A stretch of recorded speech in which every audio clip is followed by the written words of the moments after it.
Heroes of Humility, humility, humility, humility, humility, humility. This is not a charade. This is real. These words you are about to hear are coming from real humans on a mission to save the human race from itself. Buckle up while these delusional heroes of humility, aka hoes, attempt to right the wrongs in everyday human behavior.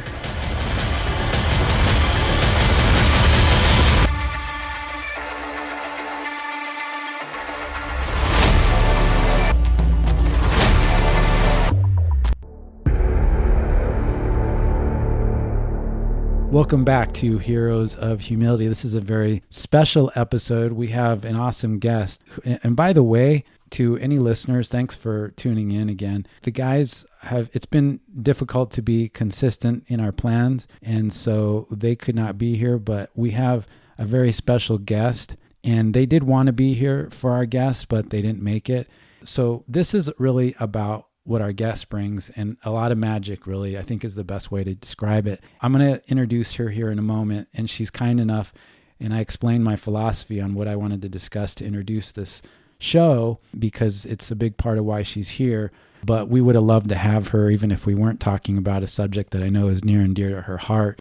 I think the room here, the studio where we record, is maybe a testament to this.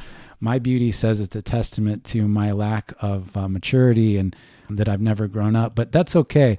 And what I think is that everybody experiences or adapts to stress in life in different ways. One of the ways that I did, and I've been through some difficulties, is that I probably have participated a bit in escapism. And I think kids are really good at this. I've noticed this when you'll hear more about how my guest and I met, but we were participating in an opportunity to give kids an escape from their realities. And I think at some point everybody needs a little bit of escape. So escapism, I think, is a good word for that. This room is probably a testament to that. My guest, I think, is a testament to that. She is somebody that I met. Well, let's see, I'm jumping around a little bit. And she's so polite because she's sitting there thinking, okay, when am I going to have to save this dum-dum? He's just going on and on. But the thing, and her laugh is awesome. It's not a courtesy laugh. I can tell. It sounds like a real laugh. I'm used to courtesy laughs. And after a while, you get your feelings kind of sting. But this is a real laugh. She's a real person. She's real. And this is what I want to get to. Jennifer, I'm going to introduce you. I promise you're going to get a word in edgewise on this podcast. And that's why it's going to be good. But my first recollection of our meeting was at the Children's Hospital, and I've been to Disneyland. I've been to, Disney World before, and I've, not to put everybody in one group, but I remember seeing the princesses that were dressed up and very believable, very realistic looking, almost like you wanted to touch just to make sure because they're almost too magical and everything. It sounds goofy. We're going to get into the goofy cosplay stories that I want to hear from you. But it's sometimes people just don't know what to do. They see something and when I was there, nothing against them. I would say 8 times out of 10, though, I would see their expressions and their demeanor and disposition with children, which was great. But there was this animated kind of disconnect of humanity, or like this, they were so bubbly, and so it almost seemed a bit contrived to me. I mean, it's so cool because they bring so much joy, but what does this have to do with our first meeting? Well, I remember going to the hospital with you, and I just remember the look and the experience you had with the kids, and it was so real. And some people can tap into that. It also probably entails people recognizing what they're doing with somebody in that moment. And you had that. And I just remember thinking, wow, that's special. I've had kids react to me like that. And it means a lot because I realize this kid is there for a very kind of unsettling reason. But we are there. And yeah, we're putting on a little bit of a facade because you want to be this imaginary thing. But you just did it in what I thought was such a real way, and it touched me. I mean, I just thought that's cool, and it's always kind of stuck in my mind, and I know that you have helped organize a group of special ladies that try to bring those experiences to kids of all ages. So I thought that was cool. So I know you by Jennifer. You're a nice beacon of hope and joy to the cosplay scene. Most of what I've seen is pretty cool anyway. It's very seldom that you ever hit a dark side, but there have been some that I've noticed, and I want us to discuss that a little bit because I think you might have perspective. But anyway, thank you so much for coming to the show and being here, Jennifer, and being a part of it. And tell us your organization, because a little bit about that.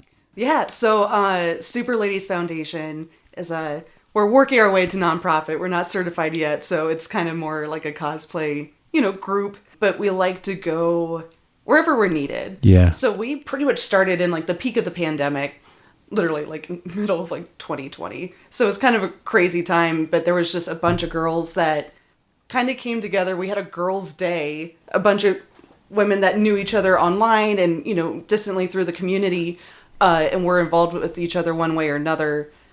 We loved being with each other and knowing what each other wanted to do in the community. And when we started kind of realizing where we were aligned, it kind of just turned into a group. And literally while we're having this girls' day, I created our Instagram. It originally started as like the AZ Wonder Women. Okay. And then it slowly like changed over time, but it's been a wild ride. And you talk about like a dark side. Oh boy, we'll get into that. Yeah. But like with any new thing, there's going to be obstacles. There's going to be pushback. You know what I mean? But at the end of the day, it's the people who want to stick around and they want to do more. And that's, where my heart lies. Yeah. So. That's neat. I think that you meet a lot of people in this hobby that are obviously in it for different reasons, but maybe they're folks that didn't necessarily have some other place to experience their hobby in a way that I think traditionally was acceptable. That's just my impression, and I'm talking about very old school now, like high school type stuff, where I saw the kids that maybe felt marginalized or a little alienated or ostracized or whatever. But I've seen what I think might be some of these folks going to Comic-Cons and things, and there's like a sense of belonging, and I think a way for them to express themselves that maybe they didn't traditionally have. And it's cool because there's so much creativity out there, For sure. When it comes to cosplay, it really is an avenue for so many different artistic mediums. Like growing up, I was very much like a traditional artist. I love drawing and, doing all that. So when I discovered cosplay and just realizing that there are so many different avenues that you can take your art, and whether it's performance art, visual art, it just opens that door in so many ways. And I think it being more mainstream now, like you were saying, 10 plus years ago, people were teased relentlessly for cosplaying. And now it's so mainstream. You've got people who do this as a full-time job, right? Which is bonkers. Yeah. And it's incredible. It's incredible to watch. And seeing it kind of evolve over the years has been a trip, honestly. Like, what a sociology experiment. Like, I want to see that. It's crazy. And it gives, it really does open up, I think, an arena for people that just, like I said earlier, share their escapism. Yeah, absolutely. Do their thing with people and share. I was telling you too, the way I kind of got started, I kind of want to hear how you got started in this. And so I'll invite you to discuss it and give you kind of an idea of what I'm thinking for the question. But I was just thinking, because when I was a kid and I saw Superman, I thought, well, that'd be cool to have a Superman cape. And like, I'd like to have one like Christopher Reeve wore. I thought, well, that'll be cool. So I was doing that. And then I made a Michael Keaton suit from the 89 Batman. And I was feeling like tremendously guilty because of the time and resources I invested in doing that. So that guilt kind of brought it back. I started doing some research and I saw people putting these assets to good use and going to good causes and hospitals. So that was how I kind of got involved with a group. And then that's where we first met because we were at a function together. But how did you get involved in cosplay? Gotcha. So this was actually, in September, it'll be, I think, 8 years ago now. I had a friend from high school that was one of the co-founders for Heroes United, which is a local cosplay group. Okay. And I kind of saw what they were doing and I was like, how do I get involved in this? And he sent me the application and I was in it because something that I've always wanted to do, and this is going to sound so weird, But one of the things it's still on my bucket list is to dress up like a superhero and like scale the side of a building. You know, when they do like the window washing as superheroes for kids in the hospital. Okay. That is like my dream visit. Yeah. Like I'm working my way to it. Yeah. But when I first got started, I was like, I want to work with Make-A-Wish. So that was a really big goal for me when I first got started. Wow. And I've since been able to work with Make-A-Wish at least 3 times. Really? Yes. Wow. And it's been incredible. Now, so, okay. Look, I hate to interrupt a beautiful story, but there is something, I don't know if you've ever, this is ridiculous, but you saw The Grinch Who Stole Christmas. There's a word that Dr. Seuss uses in there, puzzling. And when I heard that, I was like, there's very few places in the everyday vernacular where you get to use the word puzzling.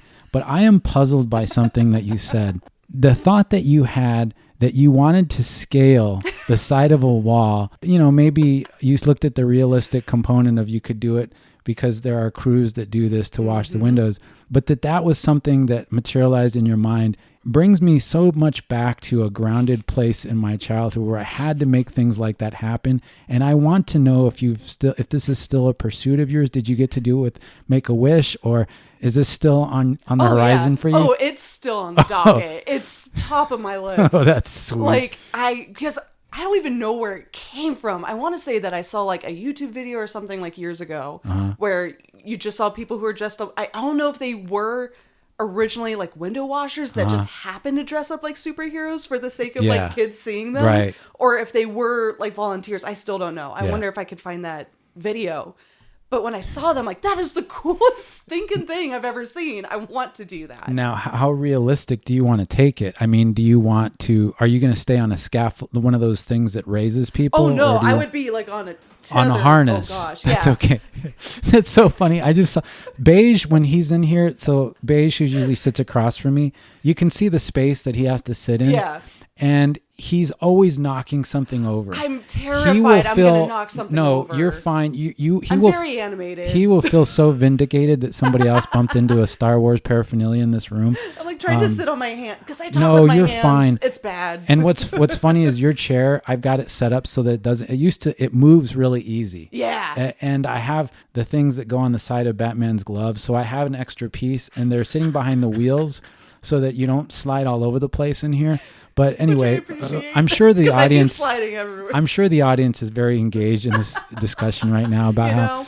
But I saw you. What I wanted to say, not call any more pressure or attention to you, is that don't feel bad if you bump a figure and I have to painstakingly take hours to put it back where it was. No, don't say that. I don't want you to feel bad. I'm kidding. Will cry. No, don't.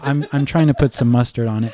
And the other thing, having said that, I want you to know is that. I don't want you to feel like only simpletons would expect that you speak for all women and all cosplayers across the world. Having said that, based on your credentials, we are going to assume you are a representative of all cosplayers and people, women, enlightened, and you will enlighten us behalf of all cosplayers and women. And so please don't let this cataclysmic, overwhelming position that we hold you in this regard to put any pressure on you. Behold her words, ladies and gentlemen, as she drops her knowledge. Remember, you speak for many, Jennifer. No pressure. Go ahead. Oh my Please God. pick up where you left off on the scaling the walls. I want to hear more about scaling walls and how you plan to achieve this. Set the precedent. Yeah. So no pressure, but go ahead. Yeah. Oh my God. Yeah. Anyway, yeah. And don't feel bad. I think I saw Calrissian. Someone moved. Yeah, but look. He's fine. That took me hours. It was hours, I'm going to say, but it was, and it's embarrassing. No, it's more of a. Which one? Yeah, you know what? Don't even look at it. Okay. I'm just kidding. No, this is more of a conviction on me and my erratic weirdness. And when these dum-dums listen to this, they're going to hear that at least one other person had the same experience that they experienced. But I'm anyway, glad I could be that vindication for them, if nothing else. You do light up a room, though, and like I was saying, and this idea that you had that you were going to scaffold, that you were going to go up the side of a wall is just... So I want to hear more about... You thought... So you were going to be hooked to a harness. You would be like maybe going up the side and... Now what... You would be Spider-Gwen, or who would you be for that? So honestly, my dream is to do it as Batgirl. Oh, 100%. So okay. it looks like it's coming up like the utility belt kind of thing. Okay. You know what I mean? Yeah. Just the full illusion. Yeah, because Spider-Gwen, she wouldn't need a rope. Exactly. Right. Yeah, and I feel like that would take away from the illusion. But when you're Okay. doing something like, like Batman or Right. Batgirl, Batwoman, I think that would be awesome. Wow. That's the goal. Because I know the way they kind of have it set up when you're like scaling a building, you kind of start at the roof and you work your way down as opposed to like going up from the bottom. Right. It doesn't make as much sense that Batgirl would be going from the top of the roof down. Even in 89 Batman, he takes Kim Basinger in his arms and he asks her how much she weighs.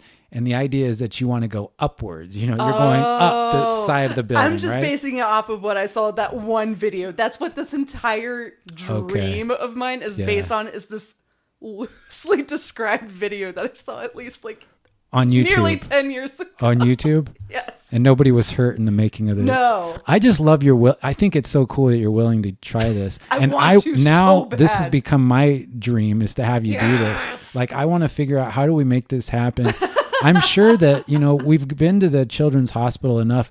It seems like they should work with us on this, right? I feel like they'd be down. They might have to have you sign some waivers first. Oh, I will sign anything. Okay. I don't care. If I die, this isn't on you guys. Yeah, this is how I go. No, if this is how I die, it's how I go. It's worth it. Yeah. And it's... Are you kidding me? Like, so long as the kids don't see, that's where... Right. That's that where I would draw be the line. traumatic, yeah.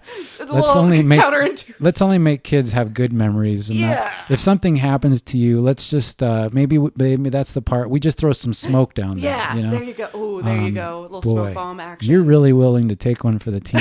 And I like... That's the kind of commitment that we need more of. Man, you know what? I'm going to have dreams about this idea and trying to figure out how do we do it. And especially, maybe you've made some contacts with Make-A-Wish where they would have some kind of... Do you think they'd have... I feel like they'd be... Yes. Because I want to say it was through them that I saw that video. I want to say... Watch me be so wrong. Someone's going to find that video and be like, wow, she's way off the mark. But they might... Yeah, they'll be like... They may already be ahead of the curve. They probably got it all figured out. I figure I'm late to the game. If I went to somebody and I said, look, I want to wear my tights going up the side of a wall...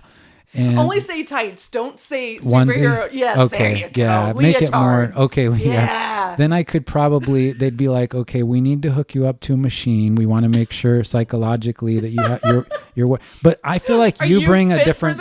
Yeah, you have a different credibility. Physically. Yeah, physically, emotionally. We need to talk to some relatives. Maybe do a 5-year background investigation. No one would be surprised by this, for what it's worth. Okay. Oh yeah.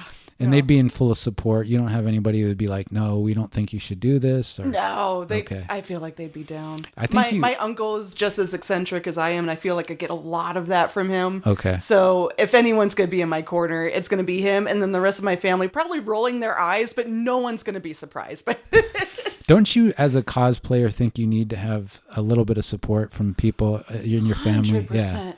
Yeah. And it's so funny because, like, we were talking about it earlier, how cosplay kind of just came out of all the different avenues of art that I've, ever wanted to take. Really, it kind of started with my mom. She was always in my corner when it came to like dressing up for Halloween. She always went the extra mile. She would make my costumes from scratch. She would do my makeup. She would do... I'm bumping things myself. She caught me bumping things in my own Star Wars vindication. All right. It's not just you guys. All right. Pardon me. But no, it really started with her because like growing up as like an artistic child, she was very supportive of that. But I think she was the most excited when she saw me going into cosplay because she called it when I was like 10. She's like, yeah, you should have always been doing this. Like, yeah, way to go. You're like 15 years too late into the game. But she called it hardcore. Yeah, that's cool. Yeah. I've had friends. I've even had people that took their time to help me sew a cape. That Batman cape over there was done by Brian, an old friend. He moved. He started his own organization now in another town. But there's some really good people, because you're donating so much of your time and you have, obviously an interest in this, but you're sharing something with other people. But one of my buddies, Beige, he really doesn't know what cosplay is. It seems like such a simple thing to us because I would say, and I'm sorry to speak about myself in such a congratulatory way, but I have some concept of I participate, but you, I feel like, are on another level of cosplay. Can you? No, that's my impression. Yeah, but my impression is I'm glad I give that illusion. Well, do you make your own gear? No, okay. I am not talented in that way. That's something that I'm really coming into recently. Okay. Like my biggest struggle recently is trying to style wigs. I've never been good at that. So I'm really forcing myself. But something my husband and I are both trying to do is get into building our own props and working with foam. Like I said, this is like 7-8 years into this hobby. Wow. But because it was so mainstream, there were so many more things that were accessible that people 5-10 years ago had no choice but to make themselves. Okay. You know what I mean? But now everything is just so much more out there, and it's so much easier to get your hands on. A lot of the times it's a lot cheaper to get your hands on than if you were to make it yourself or get it commissioned or, what have you. But I think that's kind of where the definition of cosplay gets a little skewed, because a lot of people are like, well, you're not a cosplayer if you're not making your own stuff from scratch. And I'm like, I don't think that's true at all. I don't think if you're putting on a costume and you're embracing that character, that's cosplay. You're in costume and you're playing around. That's literally definition of cosplay. Okay, so is that kind of where the word cosplay comes from? Okay, yeah, so I'm watch me be wrong. But as far as I know. Yeah. No, you're not. I think that makes sense. And look, what you say to me is the truth in here. This is like, but costume and you're. It's like role play, but you're in costume. All right. Yeah, that makes sense. I think also, but I feel like that's also why cosplay gets this kind of weird, like, sexual connotation, because people associate it so closely with role playing. Oh, okay. You know what I mean? And it's like, it's such a weird niche to get out of. Especially as a woman when you're first starting as cosplay. So I've been to Comic-Con, and usually because of the organization I'm with, that's what started in me in going. And I would go, and I'd be dressed in my, onesie, for lack of a better word. But it was really... scientific it's term. what it is. I mean, I want people to understand. And getting in that thing by yourself is a feat. It's not... if you had to see a superhero really dress himself, you'd be like, that guy's not so super. It's the most demeaning, humbling experience It is. Ever. And it's really, if you take a look at Batman, putting black stuff around his eyes and covering up all his peripheral vision, he would basically just be going out every night and getting his butt handed to him. Absolutely. It would be a mess. It would be horrible. Yeah. But when you have to turn around, and if you're lucky and you can look somebody in the eye and say, hey, can you zip this up in the back for me? I've had one of my buddies do. And it's just, the idea is that we're doing this because there's kids, really kids of all ages, that 100%. You're helping bring some joy. Yeah, I've been at these things, and, when I'm in my suit as Superman in the Christopher Reeve regalia, I've seen it change people. Like, it seems like it brings people a lot of joy, and it's kind of addicting. And so I had a guy come up to me, and you probably know this character, but he wears, I want to say, like a green outfit with little hat on that's like a bright neon, like a purple or something. And it's from some comic, but he says, "What's my name?" And you have to say it backwards. Oh my gosh, I know who you're talking about. My husband would know this. Oh, good. Like, he's going to listen to this and be like, why don't you know this? But I know who you're talking about. Okay. Yes. And it's hard to say. It's a long name. Is. I want to say it has a G in it. It's crazy. It's a crazy name. It's such name. a cool character. But you have to be able to say the name backwards, and otherwise I guess this takes his power away, and then he can't hurt Superman. Exactly. So I had a guy dressed... Superman's not impervious to magic, and I think it's because he's a magical character that he has any kind of... Yeah. And if anybody is, rolling your eyes or wondering how dare you right now, okay? First of all, because when you're in a onesie and you have a guy come up to you in this suit and say, do you know, you better say my name backwards or else, and you have no idea what's happening right now. I started thinking about, okay, where are the exits? Am I in a proper stance? Yeah. Is everybody okay? What's this guy? And then somebody explained it to me like I was 2 years old. Right. And they're like, look, this is this character. You're supposed to say his name backwards, and he was messing with you. I don't know that stuff. Yeah. I know the stuff from the Christopher Reeve movie. Right. I know the stuff from the Michael Keaton movie. And I do those characters. I try to the extent I can as canon, because I've seen how much better the experience is for somebody when they see that, like they did in the movie. But I don't know how to, sometimes I don't respond correctly to these folks. Oh, no. And it's so incredibly disarming when you don't know. No, that happens a lot.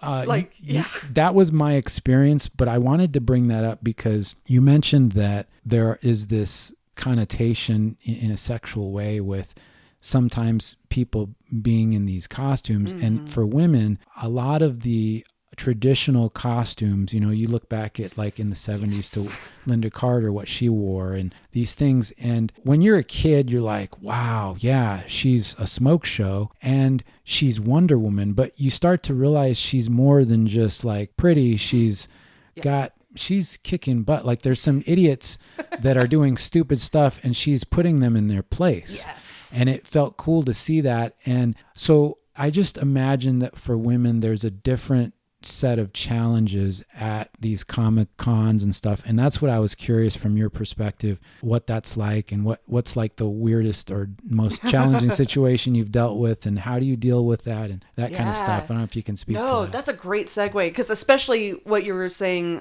with this dude coming up as a different character and kind of putting you on the spot, and I feel like this kind of goes into, any fandom, any hobby. The best way I can relate it is like if like a girl were to wear like a band shirt and not know who the band is or, it's kind of like, I feel like people see as an invitation to kind of put that person on the spot and really, quiz them. And the same very much goes to cosplay. There's, again, I feel like I'm overusing this word, but there's the connotation that if you're cosplaying as that character that you are like an expert and you know everything about this character backwards and forwards. Boy, I can barely remember my character's full name, like let alone what episode they appeared in or what, edition they appeared in. Just because you don't know everything about that character does not make you any less of a fan. And guess what? My brain is filled with a whole bunch of stuff. Yeah. It's not going to be full of different actors or characters. Like, I can't. My brain will explode. Right. It doesn't work like that. But you will always have those people that kind of want to put you on the spot and really see, like, how much of a diehard fan you are. Because they see that you're dressed up, so you must be a diehard fan. But just because I can't remember everything off the top of my head does not make me any less of a diehard fan. I still love that character. I still love that fandom. But because I can't quote something back to you verbatim, does not make me any less. Right. And I think sometimes when you really are maybe checking a lot of the boxes, I mean, they were expecting maybe even more out of you, For sure. Because even kids, like, we're kind of talking in the sense of like adults and being at cons, but even kids will put you on the spot. They know their stuff. Yeah. Like, especially if you do anything Spider-Man related, it's so mainstream now. A lot of these younger kids know what's going on. They want to talk about Spider-Verse. They know who these like random obscure characters are. And they want to make sure you know too. Right. Like, because if you're going to be the real deal, then you got to know your stuff. And they really, I feel like they just get a kick of putting like adults on the spot. Because it's happened to me plenty of times. Where I'm like, oh, that's a great question. I don't know how to respond to that. Well, I was going to do this segment. You know what? Let's do this quick right now because you just segued into something. Now, this is the part of our show where we talk about what you would do in this situation. It's called What Would You Do, Jennifer? Now, we don't always come up with scenario. In fact, the guys are bad sometimes because they show up and they haven't prepared. I thought of something, and it's right along the lines of what you were just saying, where I've had kids totally stump me, and you look like a punk sometimes. Oh, yeah. Because you look like such an imposter. Yeah, you look like a poser. Yeah. And I was floored for two reasons. So I'm going to ask you in this situation, and this is a little different. Usually we do What Would You Do at the end of our discussion about the topic, but we're going to bounce around a little bit because I was telling you earlier offline, you're so gracious. Like usually, and there was an issue with the sound earlier, so I had to stop and we picked it back up. But you're gracious, I can tell, and you're very accommodating in like a classy way where you can tell it's not like an imposition. And so when I stopped and everything, you're very cool about it and you're making jokes and I'm over here. I don't know. It was probably like 20 minutes, but to me it seemed like an hour. It was like 5. Well, I like to put some mustard on it, but it was a while. It was half an hour. You put me out of my way for half an hour. But it was just cool. And so I think sometimes that kind of sets people up. Like hopefully they don't take advantage, but I just hope I didn't take, I wasn't. No, my gosh. But I've had a kid look at me, and maybe because I was being gracious as this character, he said, you know what, I'm going to stump this guy. But it was also a question that I think he really had a burning desire to know. And this is what it was, and I want to know what you would do in this situation. I was at a hospital event. The kid it's so cool to see him out of bed and just experiencing a good time. But he had the audacity to look me dead in the eye, and you can't, this isn't video, so you're not see, but it's like he's almost bladed to me. He's standing in a isosceles stance, looking me right in the eye. Very intimidating, this kid, right? Very intimidating, looking me right in the eye. And I'm forgetting that I'm the Superman right now because he's about to stump me with a question. He says, somebody in the room had said, hey, do you want to ask the superheroes any questions? And I was like, cool. I'm extroverted. I don't mind answering any questions. I'm not very shy, I suppose. This kid said, why do you wear your underwear on the outside of your pants?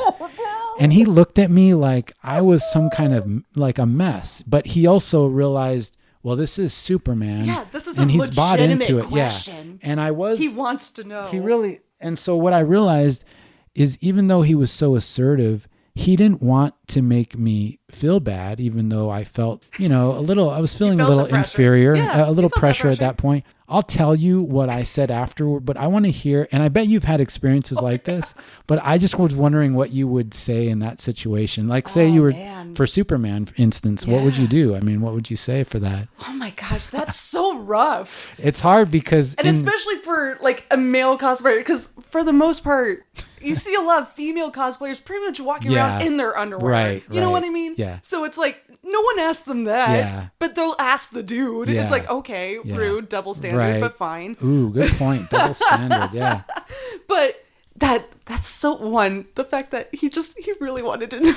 It was, so great. It was coming from the heart, even though I look like a punk in the room. And what happened was it got real quiet. It got real quiet because, Superman's cape is really bright red and everything looks right. And they could tell, I think the way the kid was standing and everything, they're like, oh, this is going to be good. The room. Yeah, he commanded the room and people were waiting. Like you could hear a pin drop. Why do you wear your underwear on the outside of your, and also you can't say, you want to be, you got to be professional, you're like, well, I am wearing my underwear on the outside. But anyway, what do you, no, I love that. It is tough. Like, especially when you're on the spot like that. It's great when you're in hindsight, you're like, oh, I can think of like a billion different ways to answer that. Yeah. But on the spot, that's terrifying. Yeah, but exactly. I think for me, just because I have had to deal with some stuff like that, is just kind of explain that it's like, well, it's not underwear. It's part of the uniform. It gives me an extra layer of, protection and modesty. And, it's just part of my look. Cool. And you're able to kind of go with it and kind of laugh it off. But at the same time, the kid is probably not super sold on that. He's like, no, it's underwear. Yeah, right. I know better. Yeah. I'm calling you out, sir. Right. Yeah. And I've tried to... I always make eye contact, especially with children. Yes. And I used to feel a little bit of pressure because I want them to come away with a memory that'll help them or maybe even provide them with some kind of guidance later. For sure. Because if I just show up and I'm goofy, it was like I remember seeing you, like I said, the first time I saw you in person and you were with this kid. It wasn't, and nothing to take away from these ladies at Disney that are paid well to do what they do, and not that getting paid lessens it, because some of them, it's so cool to see the joy there, but there was just this, it's just cool when you see somebody's having a real exchange with somebody, no matter how 100%. Big or tiny they are. Yeah. Doing this kind of real overly animated face that they do with everybody. I try to think about that when I interact with kids, and I want them to think back later, okay, yeah, I realized that was a guy. Yeah. Who drove down here in a car, didn't fly, wearing this onesie that maybe somebody else zipped him up, but he really tried to be he was the guy. Yeah. He was the guy. And then later on, they'll be like, well, that was a stranger that was willing to just step into my room that is kind of just my bed and all these machines helping me. So that's what I was thinking when he said that. And I liked your answer where you say, well, it's part of my uniform. So that's kind of your approach to dealing with those? Absolutely. Well, I told him, I said, when these clothes were given to me, this is the way that they were worn, and this is the way they were given to me. Nice. So I like that. I've just never thought too much about it, but look, they are outerwear. They're not underwear. So I said, let's make sure that, we have that straight. And I looked at everybody in the room because at that point I was kind of inviting a courtesy laugh at what I was saying. You're like, please. Because I wanted the kid alleviate the tension, please. And that's where I wanted the kid to realize, okay, there is some fun to this. It's not like everything is so serious, because For sure. I also have seen kids that are so serious that they get kind of scared. Do you see that? Oh, yeah, all the time. Yeah. Especially if you're ever in a costume where your face is concealed. That's a really big, trigger for a lot of kids. Interesting. They're like, I don't know that person. Or they're used to seeing us in, figurine form or on TV, and all of a sudden we're life size. Right. But kind of going off of what you were saying, not only did you respect this kid enough to make eye contact, you answered his question, but I think what really makes it a core memory for a lot of these kids is that they're being talked to like adults. They're not being talked to like kids. They're not being talked down to. It's not condescending. Kind of like what you were saying with the princesses at the park. There kind of becomes this moment where it feels contrived, but it feels fake, and kids pick up on that. Yeah. They really do. Like kids can sense, I don't want to say dishonesty, but they know when someone's not being genuine. They know when someone's not being authentic, and they will call you out on it. Right. And that alone can ruin a whole experience. So when you're in something so sensitive as that situation, as visiting a kid in a hospital, everything you do and say is kind of upped a little bit in the ante. Yeah. There's so much, I don't want to say at risk, but at the same time there is. Right. Because you want to leave with that good impression. You want to leave them with that core memory, where not only is it just, it's just a guy in a costume, 20 years later, but they're looking back on it as like, that was a guy in a costume that took time out of his day to answer my question, was literally standing there looking at me in a full leotard and a cape and talking to me like I was a human being. Yeah. It goes such a long way. I know you do. One of the things I think is cool, and I just thought you did make some of this stuff, but you do so many, I just think you've done a lot of characters. And I was wondering if you could talk about the different characters you've done and why you choose them and which is your favorite. Ooh, I love that. Yeah. So when I first got started, I absolutely detested wearing wigs. So all my characters were redheads. Okay. Just so I could avoid wearing wigs. Yeah. So Jennifer is redhead, so full disclosure, okay. I'm a ginger. Yeah.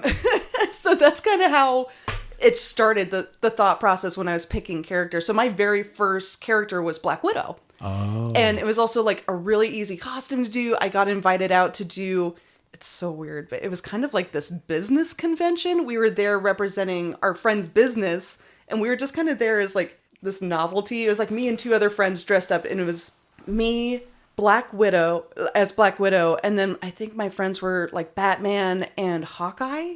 Oh, wow. I want to say super random. We're the only three people in costume in this like business convention. Okay. It was very bizarre, but it was hilarious. And I think a lot of people walked away with some core memories because it was great. So that's kind of how it started, is, with Black Widow and starting with the redheaded character.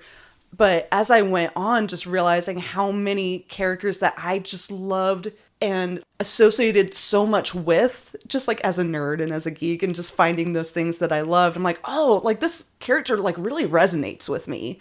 I love like, their history. I love their aesthetic.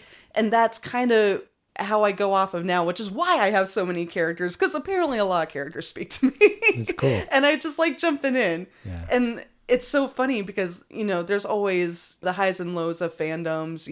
Marvel was at their peak a couple of years ago, and now we've got like Star Wars, and, it's just up and down. But once you find the characters that you really like enough to jump into costume and like invest in that time emotionally and like monetarily, because you said it before, it becomes addicting. Yeah. 100%. I thought I saw you do a Disney character that had real red curly hair. I've done, Merida from Brave. She has like a green velvet type. That was amazing. I just remember that stuck out in my mind. I was like, wow, that Disney should be contacting you on that one for sure. Thank you. That means a lot. Yeah. Because honestly, when that movie came out, everyone called me Merida. They always called me Brave because like that's my hair, like naturally. And you have a lot of it, so that would be so much, man. Like I'm dying right now. It's hot. Yeah. But like, especially when that movie came out, it was a big thing for my mom because she's like, oh my God, it's like they based this character off of you. Cool. That's so cool. And it's so funny because I didn't watch that movie until years after it came out of the theater. Oh, shoot, you're right. Like, this is kind of me as like a character. So when I finally got around to cosplaying that character, I did a few variations of it because by that time, not only was she well established as a Disney princess, but there was like fan art. There was all these different like platforms that she would kind of appear on. One of them being like the Wreck-It Ralph movie when they had like all the different Disney princesses in it. They had them in like casual clothes. And that was a big thing. It's like, oh my God, I could be a Disney princess, but I don't have to wear a ball gown. Awesome. Like, sign me up. Yeah. So that was one of the variations I did because it was literally a t-shirt and shorts and like a plaid shirt tied around her waist. I'm like, I have all that in my closet. Like, let's go. Yeah. Yeah, because you have the hardest part, which is really like you were talking about, the hair in a way. Now, did you have to curl? I mean, did you have to curl? So that was your hair? actually a wig. Wow. I ended up doing a wig. Oh my gosh, you have red hair. That would be, and you had to wear a wig on top because of it. at that point, I didn't want to style my own hair. Yeah. Because that would have taken forever.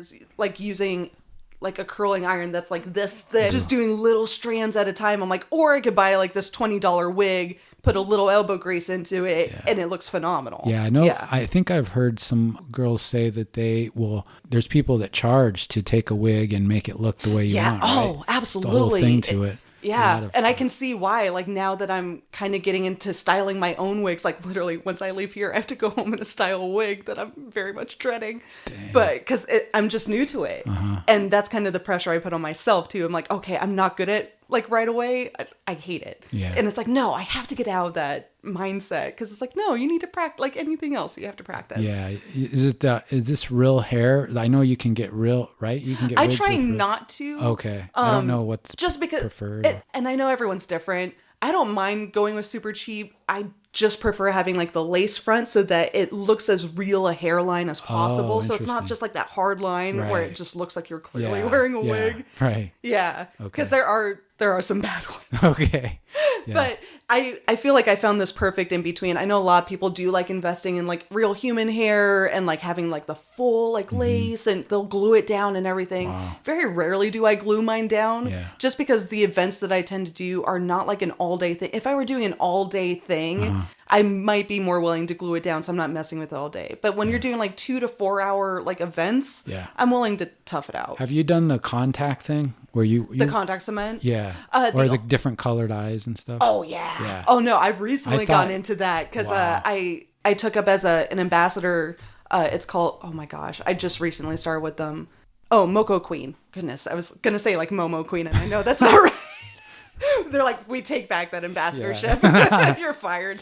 But no, like realizing that now there are colored contacts that are like prescription that are RX available. Oh. That was not something 5+ years ago. You just had to walk. You couldn't see. I was blind. So without my glasses, I am technically legally blind. Okay. I cannot see. Yeah. So very rarely would I get colored contacts. But now that it's becoming way more of a thing to get prescription colored contacts, I am on board. Because a lot of the characters that I'm doing now, there's going to be differences in like eye color, eye shape even. And it's kind of crazy. And now I'm seeing just how valuable it is to invest in stuff like that. People used to suggest that I do blue eye contacts for Superman, but I didn't want to. I have brown eyes. I was worried because I get hassled on the show about this because I try to take good care of myself, maybe to an unhealthy degree. But the point is that the contacts, to me, it's hard to know exactly where they're coming from.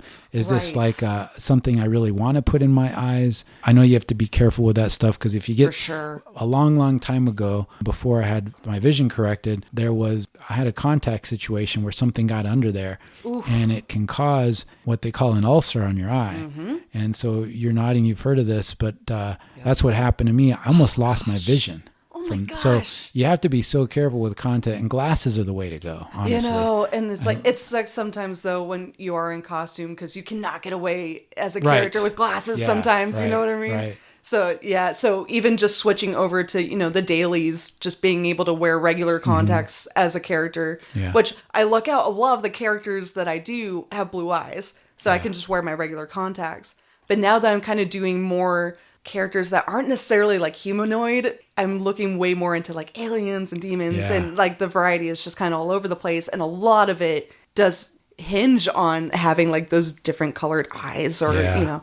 So But it's it's very it's interesting. probably hopefully it's gotten better, because I know for a while some of them were counterfeit. You don't know what you're getting. Oh, You have to yeah. be careful with that, right? Exactly. And that's why, like, with this company that I go through, it was well vetted. It's a lot of people that I have worked with. Okay. And whose, like, opinions and, you know, that I genuinely trust. Yeah, that's good to know. And that's becoming way more common than having to invest in kind of like off-brand or, Yeah. you know, because again, with the accessibility, that was not a thing 10 years ago. Yeah. Like you wouldn't have been able to find companies like this. And now they're everywhere. Now it's like Interesting. super saturated. Yeah. So it's interesting to see the ebbs and flows of it all. The boots that I had for my for Christopher Reeve suit, they're real leather, and I had them made by a company that was, well, I don't know if the company is the right word, but it was a group of people that had some familiarity with the original suit. They made them, I gave them my dimensions. It was an embarrassing investment, but it was worth it when I got them back. They're like skin tight. They zip up just like his does. Yeah. And it was cool. But yeah, it's just the research too that goes into finding things, but it is impressive. And it was cool what you said earlier, that just because maybe you don't necessarily make it, it is cool to see those people that do make their own stuff. I mean, that is impressive. 100%. And when you see them, and I've seen a lot of those people too, and I'm like, wow, Yeah. I couldn't do that. But there's some things I've made a little bit here and there, but then eventually it comes apart, or, you know, Right. something Yeah. like You're like, wear and tear, right? Yeah, because you're learning, you know, it's like, it's exactly. not going to be perfect the first go around, which is, we were talking earlier, like when I leave here, I'm going to go home and do a makeup test. Right. And I do makeup tests because like, I need to get practice, because if I step in front of a camera as this character, guess what? The first time I don that makeup or don that wig, it's not going to be perfect. Yeah. And like, I want to make sure I've done everything in my capabilities and my power to make that character exactly what I want. Yeah. Is it always screen accurate? Are people always going to be super thrilled about it? No, but it's what I want it. Didn't you have that? Wasn't it like a green velvet dress or something that went with that Brave character? I thought I saw you. So I had actually made my own dress based off of a fan art that I had found. So I didn't have the velvet dress. Oh, okay. But that is more like Disney park accurate. Yeah. So if you see that character in the park, chances are she's going to have the green velvet dress. Okay. But the one that I had made was actually based off an artist that I had followed on Instagram, and I had made different variations, and it was supposed to be more based off this kind of Art Nouveau piece. And she had like armor pieces that I had like learned how to make specifically for that. And yeah, it was really cool. And it's actually like that specific fan art is something I very much want to revisit now that I know more. Because that was easily 8 years ago. Why do you think cosplay is so appealing? Really going back to what you said in the beginning, that escapism. Yeah. Like a lot of people, whether, you know, it's the charity aspect, which that in itself is just so incredibly rewarding. Yeah. And like you said, addictive. Yeah. Because not only are you making yourself feel great, but like you see the reaction from kids and even their parents, the people who are there putting on the event.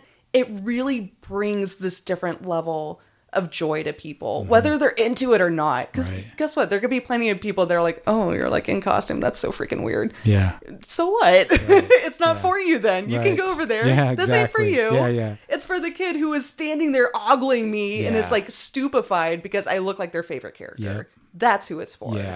Yeah, it's interesting. And it does seem to help, especially when it's one thing when you go as Superman or Batman, but when you're also standing next to Wonder Woman or, you know, and there's a group of you. Yes. Spider-Man does seem to be the one that's really taken off. And For sure. He's more popular. And I think because they've also made so many different, like made him available on so many different platforms because he's kids shows, he's the live action movies, he's also like the animated series that is like, you know, both for kids and adults. Yeah. So I feel like he covers way more bases as a character than a lot of other ones do. Like Batman kind of falls into the realm of Dark Knight, which is a little more adult, a little more gritty.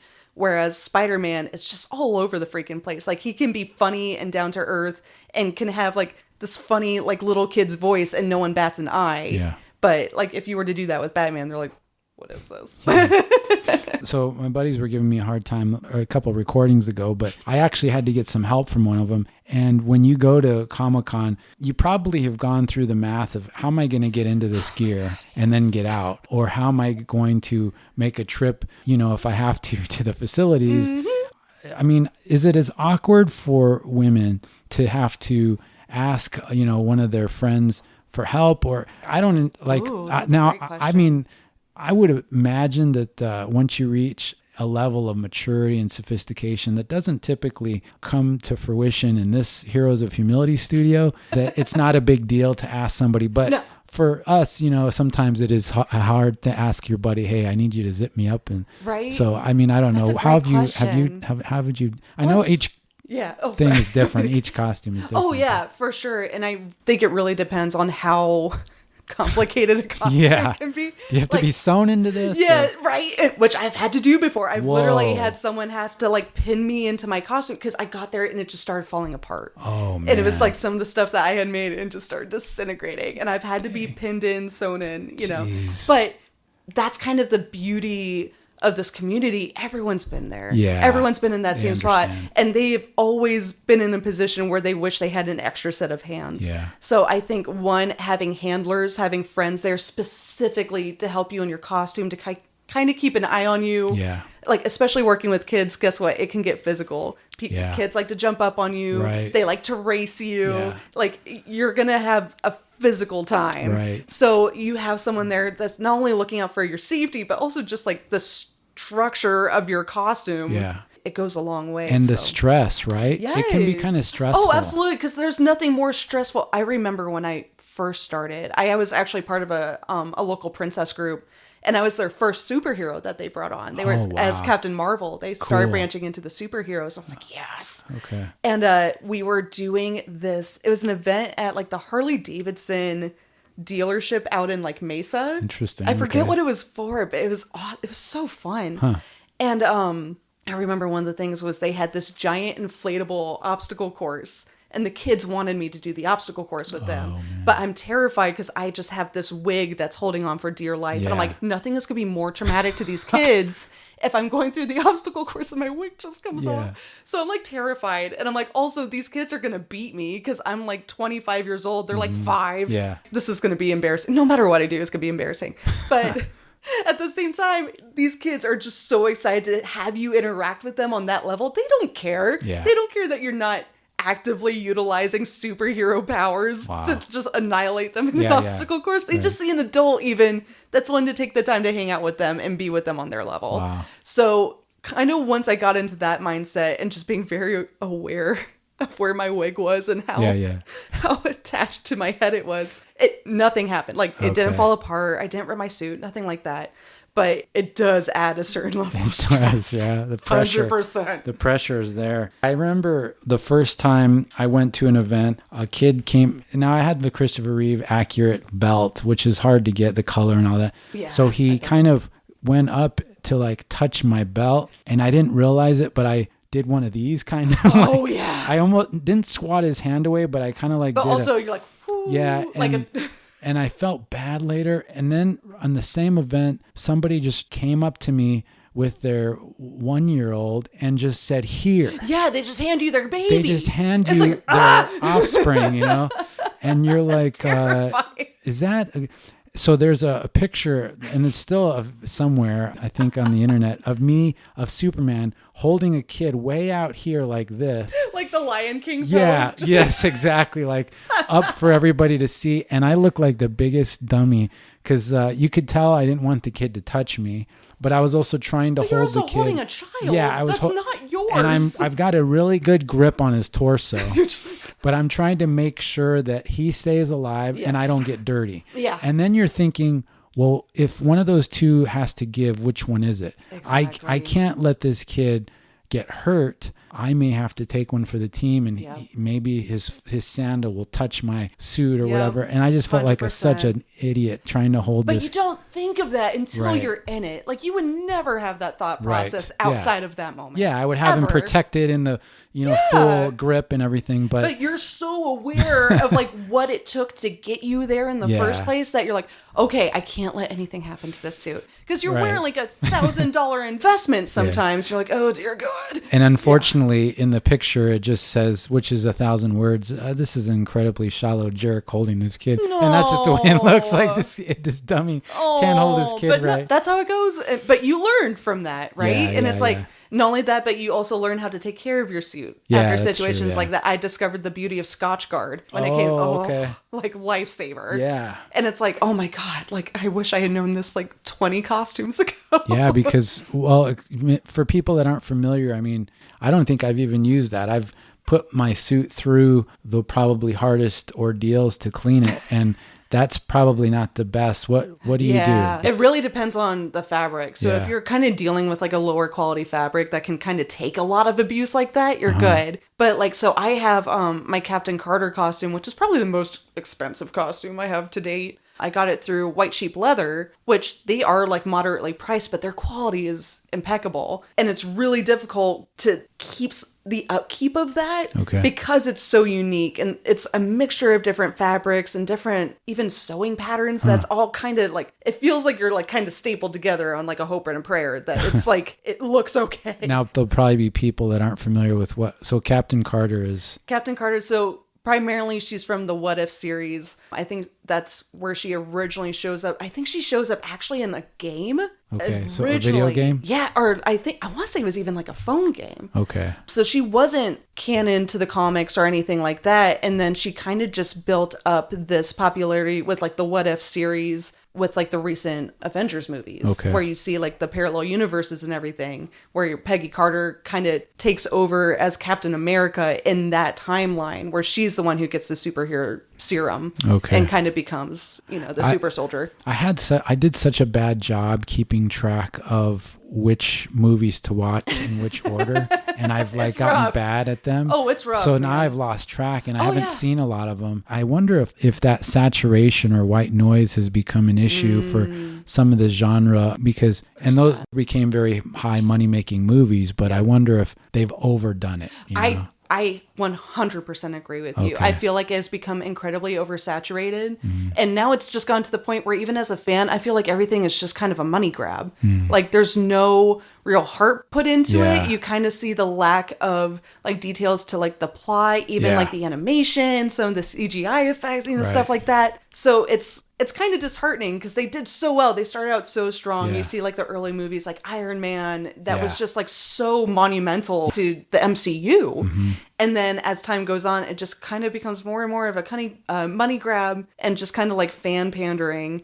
Which I get because it's Disney. They're gonna, all they care about is money. They got to market. Yeah, they got to market. And they feel like they're getting groups and trying to figure out what do the people want, and then they're just putting like a puzzle, kind of throwing crap at the wall and see what sticks. 100%. But when you have one person who's in charge of an idea or a creative concept, and they're made to run with it, like a Richard Donner, all my stuff goes back to this Christopher Reeve, because for me, when I was a kid, that was the first time I saw one, and I remember going with my dad, and I remember seeing the story. Now this came out, I was too young to see it at the theater, but I remember at one point we went and saw it, and it was just such, to me, the pinnacle of that genre, because like most of the movie is not him in the suit. Right. If you really look at the majority of the movie. Like 2% of it is him in the suit. Right. And tells the story. But even as a kid, you're like, oh, I can't wait to see. But then you realize, well, I'm watching, he's different. And to me, he's not different because of his superpowers so much, or the way of all these things that he can do for other people, but it's in his desire to try to be better than he could be, because it would be so much easier for him to force his will on everything, right? Absolutely. And his take on humanity to try to look at people and be like them and fit in like them, but still be so much different, because in that whole movie, everything he's doing is humiliating as Clark Kent, He's the quote unquote nerd. But it's all the same person, and you realize this guy he's different because of how hard he's trying not to be the worst that he could be. He's trying not to be what everyone assumes he would be. 100%. And it's so funny because growing up, Superman was like my least favorite character. I'm like, he's too goody two shoes. He's such a Boy Scout. Like, I don't even know, like, looking back, I'm like, why was I so anti-Superman? Just Superman hater, Jennifer. I know. I was like, funny. Oh my God. But now I'm like, oh my God. Like, literally what you just said. It's like, it's not even that, it's Superman, his superpowers. It's because despite that, he's still trying to be the best person that he can be. Yeah. Not the best superhero, not the best reporter even. You know what I mean? He's just trying to be the best person that he can be. Yeah. And that is such... I feel like a lot of people resonate with that. Because like you said, you know, he was kind of cornered as this nerd, you know. Mm-hmm. And I think when you have a lot of people that kind of grew up and kind of resonated more with a character like that, it speaks to your heart. Like that speaks to your soul. And these marketing groups that try to put together a bunch of pieces of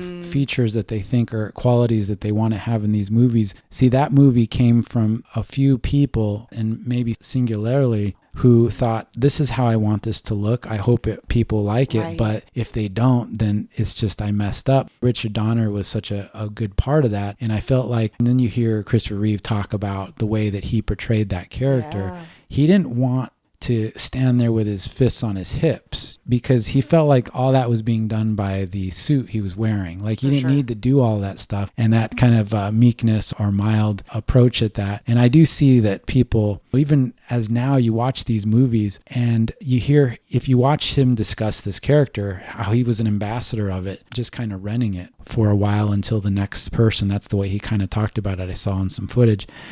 He was of the mindset that, of course, kids are going to be attracted to this. They're going to want to come see it. But that's not necessarily the way these movies seem to be made now. They are targeting definitely an older audience. Mm-hmm. You know, that new movie with Wolverine and Deadpool. Yeah. Even in the previews I saw on YouTube, there's not too many seconds into the trailer that it's not 3 or 4 F-bombs.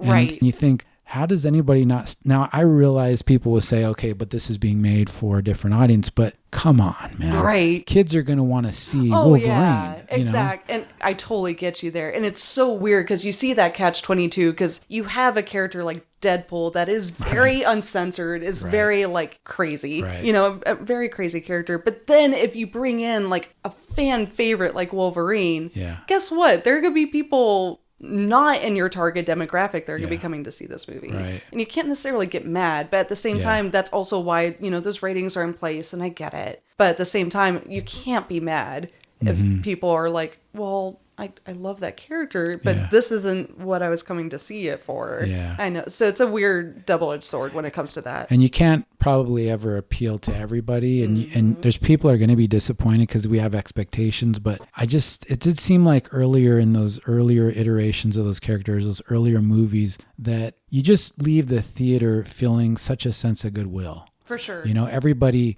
You almost, you know, you see somebody, if they cut in front of you or they bump into you and we're in the theater with you, it's like you smile at them, you say, pardon me, excuse me. And you like to think people do that anyway, but sometimes you leave feeling something like that. Yeah. Like we're all, you know. You feel a little better as a person because you saw a better person. Yeah, you know there you go. Yeah. That's a good way to put it. The movie, it glamorizes that. For sure. Now it glamorizes that. There can be there's a dark side to everything. Yeah. And the character, he's heroic, but he's got a dark side. Kind of banking more on that anti-hero. You see that way more consistently. Like we see it with like Star-Lord, where he's like this lovable rascal kind of thing. And then you see like Deadpool. And I personally, I love me a good anti-hero. Don't get me wrong. But at the same time, there are so many characters that they've completely like mutilated to fit that mold that character didn't originally fit into. Like you even see that with like Man of Steel and like Dark Knight, where they kind of start cornering them into this weird nitty gritty, like brooding, and to Batman to an extent, because it started out literally as like Detective Comics. I get that. Okay. But at the same time, you've got Superman. He's not nitty gritty. He's literally like the American dream. He is a Boy Scout. Yeah. Like that's the whole point. So when you start taking those characters and bringing them down to this expectation for people that maybe didn't originally like those characters, and you're kind of starting to cater to them as opposed to like the original fans that love how that character was, you know, to begin with, and now you're catering to the people who are just kind of willing to spend the most money. Yeah. So it's that if in that Man of Steel where he's upset with this guy who's a truck driver in this cafe, and then he takes his truck and wraps it and demangles it and all that. Superman never would have done that. Yeah, that was like Never. I remember seeing that and I was like, dang. And He then didn't have a temper like that. yeah. And Ever. I remember, and if he did, he realized, he was recognized it. Exactly. He called himself out Yeah. on it. And that's kind of the biggest thing that, like, that was kind of the whole point of his dad, is teaching him, like, yes, you have the power to respond this way. Right. But it's your prerogative not to. Yeah. Like, well said. Yeah. Yeah, So that's right. it's Was very interesting. a big thing. And that, where he has to say goodbye to his mom, who he's been taking Yes. care of, and sends the check home every month, and it's like, wow, it would be hard to picture them spending that much time in a movie on the similar things now, sure. because we're accustomed to instantaneous gratification in a movie. 100%. There's got to be an explosion pretty soon. Somebody's got to be suited up and ready to go soon, or there's got to be a fight, and so you can't really get invested too much in how the character got that way. Yeah. And it's also because of that oversaturation. We know everyone's backstory. Like, we know everyone's history, and, they're coming into, their superpowers and everything. Yeah. But because of that, we also miss out on, like, those small moments where it's like, that really would have solidified the character for me and made it more, not only even believable, but, like, aspirational. Yeah, you'd be more vested in him. 100%. And then maybe even see a connection, because obviously these are fantastical characters that... Right. But when you lose the humanity, then it's like, okay. And then that's like, why... I can't relate to this billionaire playboy. Like, yeah. that's not interchangeable for me. Yeah. Like, yeah. And then when the villains have to get that much more crazy, like, I get it if they were in the comics or whatever, but whatever happened to just fighting regular bad guys? Like, there's plenty of bad people as it is. Exactly. There was, I wanted to make sure, because I'll kick myself if I let you go and I didn't ask you some of these questions. Sure. So, what's the most awkward experience or situation that you've had to overcome at a Comic-Con or in a situation? And we were trying to go to a good place, but I bring it back to this. And like I said, I've been at Comic-Con, so it does seem like, it feels to me like I've seen it in posts and messages that other women have posted, that it does seem to be that they have to deal with this more. It seems like so. Absolutely. That's why it was a big movement a few years back where cosplay is not consent. Just because I'm in cosplay does not mean you can come up and touch me or talk to me inappropriately So I feel like, especially women in cosplay, that's always a thing. Yeah. And cons have gotten better at responding to that, but for a long time they did not care because it was always assumed that men are going to do this. Yeah. And most of the time it is men that are reacting this way. Yeah. So they're just like, well, yeah, you're at a Comic-Con, there's this idea that everyone there is socially inept, which is absolutely not true. And they don't know how to, talk to women or handle themselves around women. It's like, okay, that's a problem. Yeah. That's not something to accommodate. And it's not your problem. It's not my problem. Yeah. I'm there to have as much fun as they are. And guess what? I'm in costume. That does not mean they can harass me, touch me, whatever. Yeah. So unfortunately, that's something just in general, even out of cosplay, that's something that women deal with. So the fact that you're in cosplay, there have been so many instances where men think it's okay to talk to me a certain way or to take pictures of me in a certain way. Better yet, taking pictures of me without my consent, without my knowledge sometimes. Yeah. So unfortunately, that was a really big thing when I first started. Gosh, I know I've seen some unfortunate posts from people that are very socially adept. They're very capable. For sure. You and I know. And I've seen them say things like, I'm not going to Comic-Con anymore, Yeah. And it's like, oh man, you feel bad. And you're thinking, yeah, and you're right. It shouldn't be like the blanket assumption that everybody at these venues is socially inept. Yeah, not everyone is a dude that lives in his mother's basement. Yeah. Like, that's not the case. Right. Because it's so mainstream now, we can make the assumption that these are fully developed human beings that know how to control themselves in public. Yeah, they should have that's really what Heroes of Humility is about. We talk about topics like that that we think could be humorous or lighthearted, but every once in a while you're going to touch on something and you're like, really, dude? Like, how is that? And we've gotten fired up sometimes about things, and we don't really edit anything, but you also want to laugh. But my thought is, sometimes you can find things that would ordinarily be really annoying if it's in traffic or whatever. And then if you can find a way to laugh at it or get with your buddies and try to make sense of it, or maybe even find a truth, it kind of brings you a little bit of solace or like levity. For sure. But there are certain things and it's like, no, man, that's just a real tough one. Yeah, the seriousness of it can't really be underplayed. Yeah. Because people's lives have been in danger because of crap like that. That's real. Yeah, there's been weirdos that have gone to these places for sure. That's right. I guarantee talk to any female cosplayer. She has someone in her DMs that's just having a one-sided conversation with himself, or has stalked her in public, has followed her to events. Dang. Yeah. There was this big garage where I was working, and I was working late a number of nights. And I remember a couple times when I was working late, I'd see a lady leave late at night. And I remember feeling whatever I think she felt for her. And what I mean by that, and we've talked about on the show, is that I would make sure that I would actually wait and give her a lot of distance between her and myself, because I knew that if I got to the garage at the same time as her, we'd be riding up in the elevator at the same time, or I'd be close. And so I wanted to make sure she didn't have any kind of like have that. Yeah. And so it goes both ways, because there are, my buddies and I have talked about this. You're more aware of it because women, they do deal with it in a different scenario, a different environment, Absolutely. Like that situation, I would imagine there are a lot of men, they're like, well, that's weird. Like, it's just another person, like just go, walk the speed. But at the same time, a lot of women have put themselves in really serious, really dangerous situations because they didn't assume the worst. Yeah. So we're kind of always in this, like, and again, I don't like speaking for all women, but at the same time, personally, I have been in that situation where because I gave someone the benefit of the doubt, I ended up putting myself in a really dangerous situation. Mm-hmm. So it's like, okay, so how do I live my life? Yeah. Am I just going to always assume the worst, or just always give someone benefit of the doubt? And you really got to read the situation. And there's a balance, but there is, but it's rough. I always tell Beauty, I always like her to have, her pepper spray ready. Yep. There's a gel form now you can get so it doesn't just aerosol all over. You're going to get some of that. My husband and I have talked about this.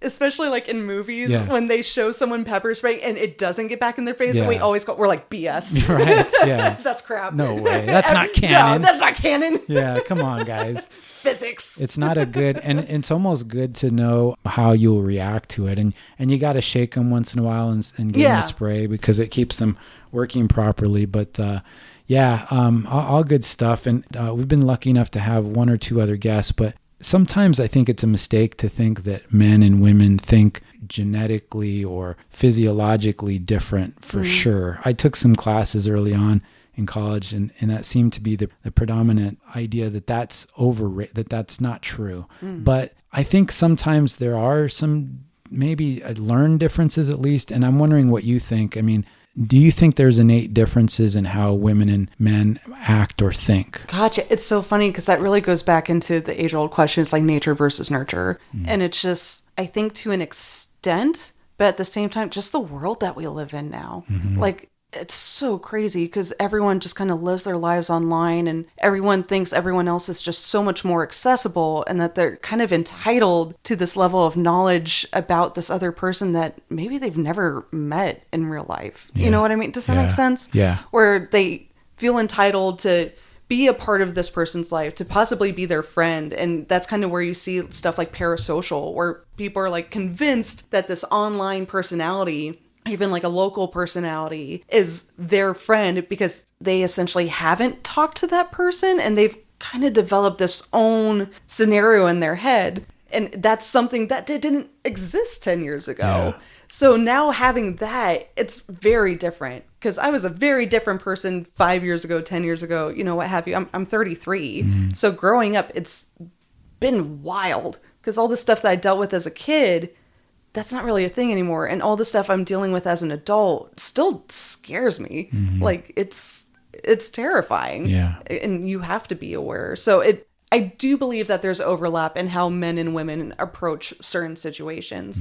But then you also have men and women that feel entitled to other people and, things that should be coming their way. And when they don't get it, they throw a fit, they put people in harm's way. And it's just way more common a thing now. So you're constantly walking on eggshells. Yeah, it does seem like to kind of come back to a fundamental question about the difference between whether we are more a function of what we learn from our experiences or what we're taught versus the way we were made, our physio.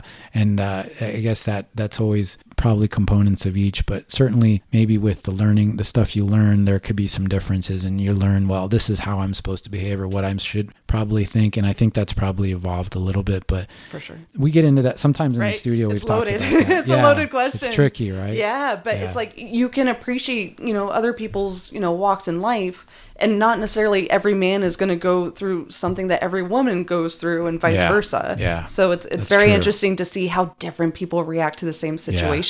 Yeah, for sure. Well, you know what? You've been so awesome with your time, and I know I know. I'm like I'm a talker. I'll talk all day. It's been awesome. I was looking here at my notes because I'm so afraid to let you go and be like, oh, I wish I had asked that or this, but it's so cool to get another perspective too.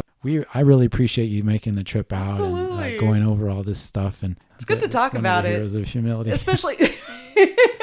No, it's important stuff. It's funny because, we talk about, nerdy stuff, being surrounded by like Star Wars and cosplay. Yeah. But at the end of it all, it comes down to people. And guess what? People are kind of all over the place. Yeah, everybody's different. Everyone's different, and it's all in how you approach things. So I've learned, long ago that growing up, I had way more of an inflated ego, and it got me in trouble a lot. So now going into my 30s, I am learning to not have an ego and just kind of being wherever I need to be in the moment. It's hard sometimes with cosplay too, because when you put your suit on and everybody's recognizes you and the kids are coming up and everybody's so elated, and then you take it off and you're like, nobody's coming up anymore, and you're like, well, come on, man, I'm still the great guy I used to be. Yeah, exactly. But 100%, because I've even been in the situation where I'm wearing a lesser known character, and if I don't get like that same level of reciprocation, you kind of feel it in your heart a little bit. Yeah, it stings, man. Yeah, but at the same time though, when you find people who also love that character, that know that niche fandom, and getting their reaction, it may not be a lot, but the quality is there. And it's like, I'll take that quality over quantity anytime. Yeah, that 100%. Kind of makes up for it. That is interesting. I noticed that too when I'd go to the hospital, and then I don't want the kid to see me walking to my car in a cape. So I try to take that off before I leave. But there's been, I just noticed the very polarized difference in how people react as soon as I take that stuff off. And for sure. It's hard because you mentioned ego a little bit, and you try not to let that creep in, but it does though. You're still human. You're human, right? Yeah, exactly. Yeah. And that's why it becomes addicting, because you get that kind of like instant gratification as someone recognizing you. They're excited for you. Yeah. You're kind of sharing this moment. Right. And the moment is gone once you take off that cape, and you're like, am I any less of a person or a performer or an artist because of it? Yeah. So it's real easy to fall into that self-doubt. If you prick us, do we not bleed? Exactly. This is really, man, look, we've gone into place, like we went into. We've been all over the place today. Deep. I mean, this is me though. Like I apologize if this also is a completely chaotic episode. No way. It's awesome. I'm all over the place, man. I love it. I love going on tangents. And I don't want to make the other hosts feel bad if they hear this, but honestly, most of the time I have to go in and edit a few things, but I can't even think of anything because this is so. I don't want to lose one syllable. I try to be diplomatic when I can. I wouldn't want to lose one syllable of anything that we've discussed, because I think we've got some good stuff here. I mean, thank you for coming on the podcast. We would love to have you back. I'd someday. Love to be back. We're probably going to get to the point where we do video, and so if we do that, I don't know if you'd be interested in that too. And I will show up in costume. Are you kidding me? That would be awesome. Yeah, we could all be in costume. That'd be so fun. Yeah, that would be sweet. Because do they dress up at all? They said Beige was saying that he thought cosplay was, where people dressed up like characters from the Cosby Show, not too quick on the uptake. So, these are the kind of numbskulls that you unfortunately got to miss here today, or fortunately, I guess. But and just so you know, Jennifer's actually tears coming out of her eye laughing at that Beige. So don't feel ridiculous. I'm not laughing at you, Beige. I just you're laughing at Beige. I mean, a little bit. Laughing at Beige, a little bit. My Trey lot. never would have gone there, and Yeah. it's amazing. Well, I hope. I feel like he and I would interact really well. Yeah, he's a good guy. He's funny. These guys have really, they're going to get it because they've been bad at responding, but we're going to see if we can't get things back on on track. I hope so. If you had any questions about Heroes of Humility, they probably would have come up, but did you have anything that you wanted to, what do you think about this? This is our idea for the show, is we try to tackle, like, we think things that are socially awkward, or to, like I said, to try to figure out if we have anything to add or we can help. I don't know if we do that really, but that's kind of the idea of the show. I love that because it's like it can only become less socially awkward unless you talk about it. Oh, I like that. Yeah. Because it really, I won't get like super political. It's all right. I'll rein myself in a little bit. But like, honestly, when it comes down to like, okay, this is a problem, but we're not allowed to say the word or say what the problem is, then how in the heck are we supposed to address the problem? Yeah. Like, so it's low risk, yes, being socially awkward and finding yourself in socially awkward situations.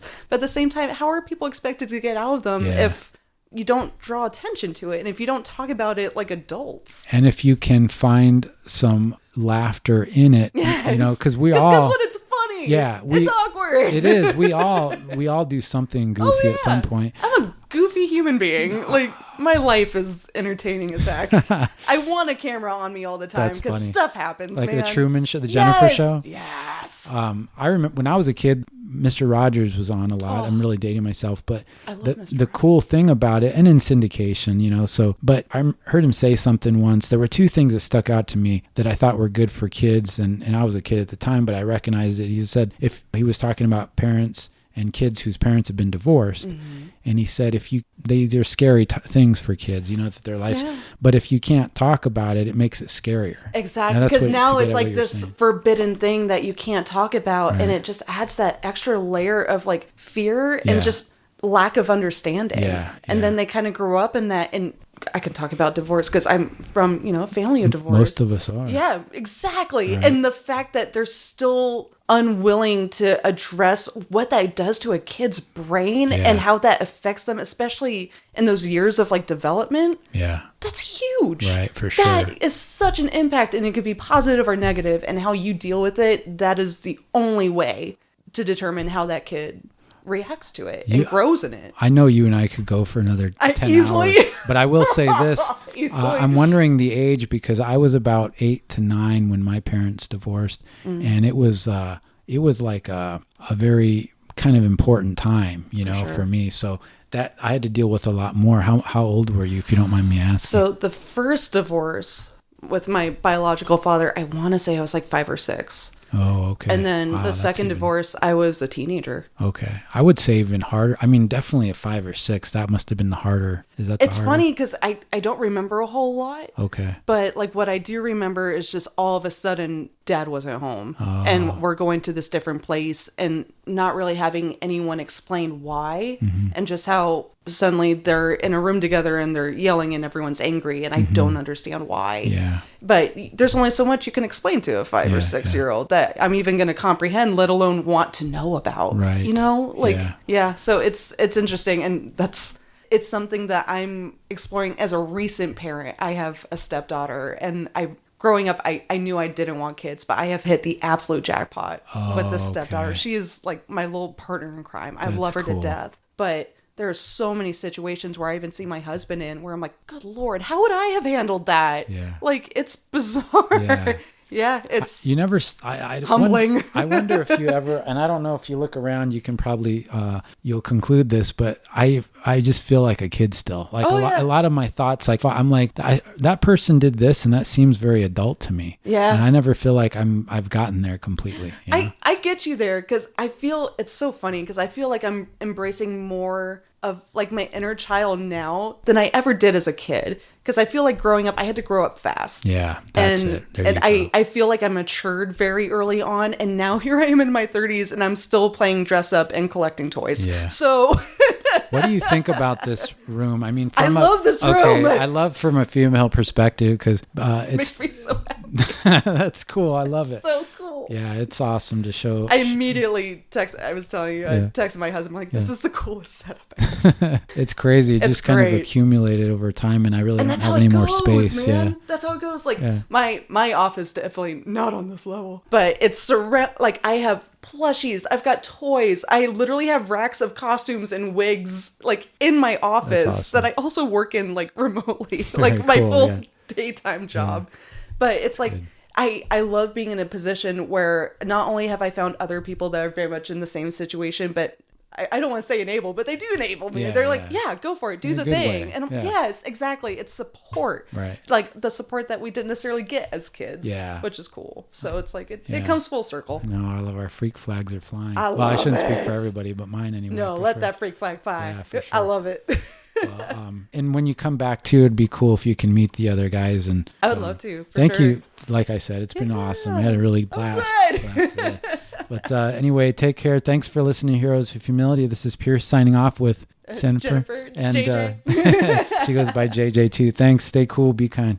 Heroes of Humility will be back in 2 weeks. If you want, it would be courtesy. It would be the right thing to do. Check us out on Facebook, Instagram. We have a website, and follow us. Give us a rating if you want. Thanks for your support. Take care.